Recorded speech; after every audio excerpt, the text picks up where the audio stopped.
চলো বন্ধুরা, আজকে দুপুরে কি কি রান্না করেছি সেটা ভাতের থালা নিয়ে নিয়েছি। ভাতটা বাড়তে বাড়তে আপনাদের দেখা যাচ্ছে। প্রথমে আগে ভাতটা বেড়ে নিই। ভাতটা সবে নামালাম গ্যাস থেকে। ভাতটা একটু নরম নরম হয়েছে। ভাতটা বেড়ে দিই, অল্পই প্রথমে দিলাম। ভাতটা সুন্দর করে একটু গুছিয়ে দিই, তারপরে দেব। এখানে করেছি আজকে, প্রথমেই দেখিয়ে দিই, এই গোল গোল করে উচ্ছে ভাজা করেছি। এখানে গোল গোল করে উচ্ছে ভাজা করেছি। আর এখানে শশার এই গোল গোল করে শশাগুলো কেটে নিয়েছি, সেগুলো দিয়ে দেব। তার সাথে দেব, এখানে করেছি আলু পটল কুমড়ো দিয়ে তরকারি।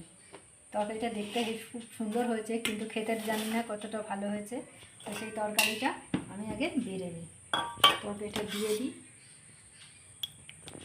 আলু কুমড়ো পটলের তরকারি।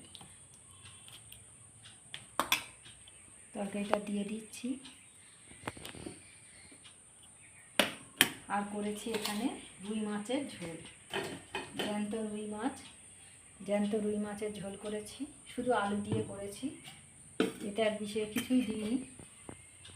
তো ঝোলটা বেড়ে দিই, ঝোলটা দিয়ে দিই বাটিতে। মাছের পিস দিয়ে দিচ্ছি, আর আলু দিচ্ছি, আর মাছের ঝোল এখানে দিয়ে দিলাম। তো আজকে দুপুরে খাওয়ার থালা রেডি করে দিলাম। কেমন হয়েছে আপনারা জানাবেন। আমরা খেতে থাকি। আপনাদের ততক্ষণের জন্য টাটা।